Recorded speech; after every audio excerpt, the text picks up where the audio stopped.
What is cryptocurrency? Cryptocurrency in a nutshell. So cryptocurrencies are decentralized ledgers. So cryptocurrencies like Bitcoin, for example, are secure online ledgers based on cryptography. Now, cryptography can be quite heavily mathematical, and it's something, the details of this, probably something you don't really need to understand. But the cryptography basically provides private and public keys to access the blockchain, and it's very, very secure, is all you need to know about cryptography at the moment. Decentralized ledgers contain details of balances and transactions. So these are pretty much like your conventional bank account, where you look at your statement and you see the different transactions and the balances at the end of the day. So a ledger is very, very similar to that. These ledgers are decentralized and distributed, which means that there's no central point of trust like you would get with a conventional bank. You have to trust them to look after the ledger and your balances and transactions.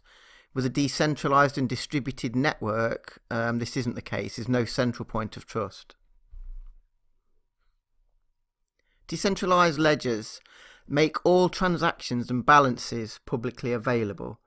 So the decentralized ledger doesn't contain any personal details for the users, so you don't have to worry too much about privacy, but the transactions and balances themselves are publicly visible on the blockchain.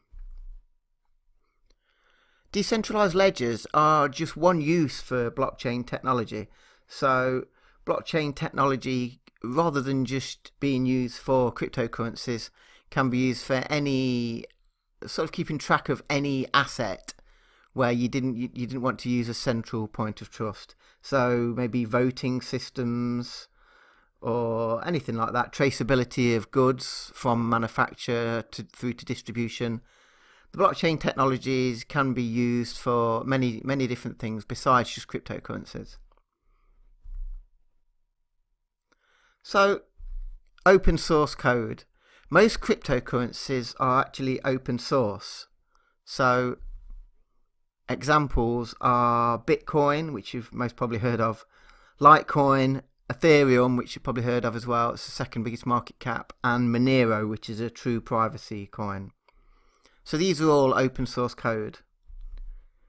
What this means is that anybody can review the source code, and the source code is usually on something called GitHub, which I believe is an open source version control system for keeping track of the code and the updates. So anybody can review the source code.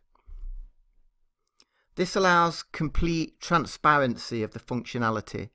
So it dramatically reduces the chances of any backdoors, bugs and other nasties in the code, because there's literally hundreds or thousands of people reviewing this code on a regular basis, and it just promotes a lot of trust. Which is what this point is. Okay, so there's no trusted third parties involved. So traditional banks are a trusted third party. With cryptocurrencies, it requires no trusted third party because of its distributed nature. No one can question, reverse or block transactions. So with a traditional bank, they can question your transactions, block the transactions, or even reverse the transactions. With the blockchain, this isn't the case. There's no trusted third party, so if you make a transaction and you make sure the transaction is correct, goes to the correct amount and it's to the correct destination, no one and no third party can block this transaction, reverse it, or even question it. It will happen. So no one can charge you unexpected, exorbitant fees, as the banking system quite often does. Especially with cross-border transactions, you sometimes send money to a different country and you don't even know what the fees are actually going to be until less money arrives at the other end. And in this modern day and age, that's just unacceptable. Well, this doesn't happen with cryptocurrencies.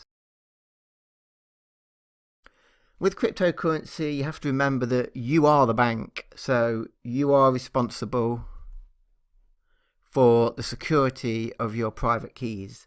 And your private keys are your access to your entries on the decentralized ledger. So your private keys are like the keys to a safe deposit box or something. They're the things that you really need to look after yourself. And you're responsible for your own transactions, because as I said earlier, they can't be reversed or blocked or questioned. So if you make an incorrect transaction, then unless the recipient of the transaction creates another transaction back to yourself, they can't even be reversed. So you are responsible for your own transactions. Another key concept of the blockchain technology is immutability. This basically means that any transactions that happen are literally set in stone and cannot be reversed. So yeah, cryptocurrencies and anything using the blockchain is immutable. Transactions are in the blockchain forever. So really, if something goes wrong, if you make an incorrect transaction, then that will stay in the blockchain forever. And this is considered a good thing, because there's too many situations where, say in the banking system, transactions can be reversed. You can buy something or you can sell something and the transaction gets reversed and it causes problems. Well, immutability is one of the key concepts of cryptocurrencies, where it is literally set in stone. Immutability is key to the blockchain integrity, which is what I've just been saying. So due to this immutability, one of the benefits is that changing transactions and hacking is near on impossible. Bitcoin has never actually been hacked. Now, you may have heard the odd news story around saying that so many thousand or $1 million have been stolen. It does happen in the cryptocurrency world, but it's not the blockchain itself that usually gets hacked. I mean, Bitcoin has never been hacked. Again, it's how the users look after their private keys, which is really the weakness in the system. The weakness is the user themselves and how they look after the private keys. And one of these weaknesses we'll talk about later is online exchanges, because anything online in an exchange is liable to being hacked, and it does happen. But the blockchain itself is usually quite secure, especially Bitcoin. Now, Ethereum, back in the old days, was hacked, and money has also been accidentally lost, and we're talking large sums of money as well. So there's always an issue with, if a cryptocurrency blockchain is hacked, due to this immutability where it cannot be changed, do we really allow this hack to take place and this theft and this, or maybe this loss of cryptocurrency, or do we actually roll back the blockchain and remove this problem? So there's an issue at the moment with governance regarding immutability. Immutability is great, except for that if something goes wrong, do we make allowances and remove the problem, remove the theft, and remove the accidental loss? So that's always it's a bit of an issue at the moment, especially with Ethereum.